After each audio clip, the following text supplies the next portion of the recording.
por mais que estejamos falando de democracia, né, e nós temos, né, um executivo, né, um legislativo e um judiciário, é tudo política no fim das contas, né? E política é, no limite, jogo de interesse, né? O próprio ministro Barroso disse isso. Pois é jogo de interesse. O que vai valer efetivamente é o seguinte: o que eu ganho com isso, né? Existe um cálculo econômico da decisão, né? Se aquela decisão ela vai ser benéfica para mim ou vai ser maléfica. E às vezes o cálculo econômico da decisão ele é muito maior e mais importante do que o cálculo legal, né? Se é saber se de fato aquela decisão ela tem um cunho de fundamentação legal ou não. Isso. Né? E aí entra aquela questão da consequência da decisão. Exatamente. Das questões das reversões, dos tributos que aconteceu, que privilegiaram o fisco em detrimento do contribuinte, deu esse respiro fiscal ao governo Lula.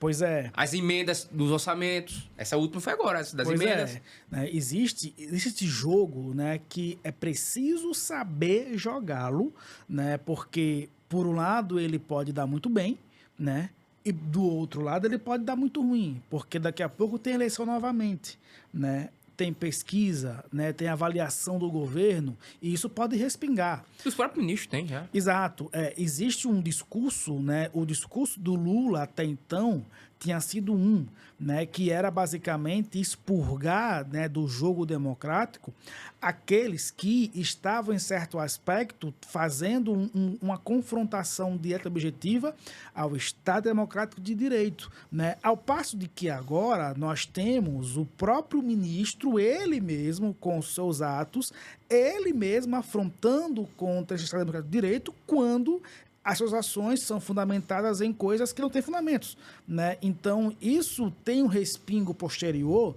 que é acender ou reacender uma oposição que até então estava adormecida, né? Você tem, né, a volta dos movimentos de rua, né, dando forças a eles, porque querendo ou não, em 2022, na eleição de Lula, né, você não tem movimento de rua forte.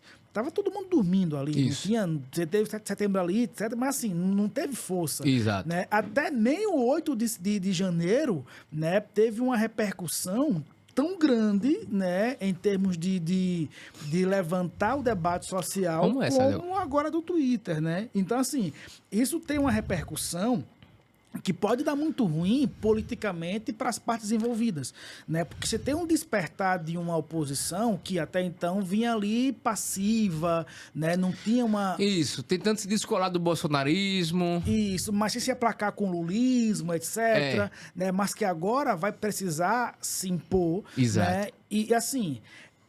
de fato, enfervecer, voltar a uma polarização distante daquela anterior, que era Lula e Bolsonaro. Isso. Agora é o povo e o STF. Exatamente. Né? E o STF agora passa a ser uma peça desse debate que até então nem ele tinha a noção de que poderia cair nesse...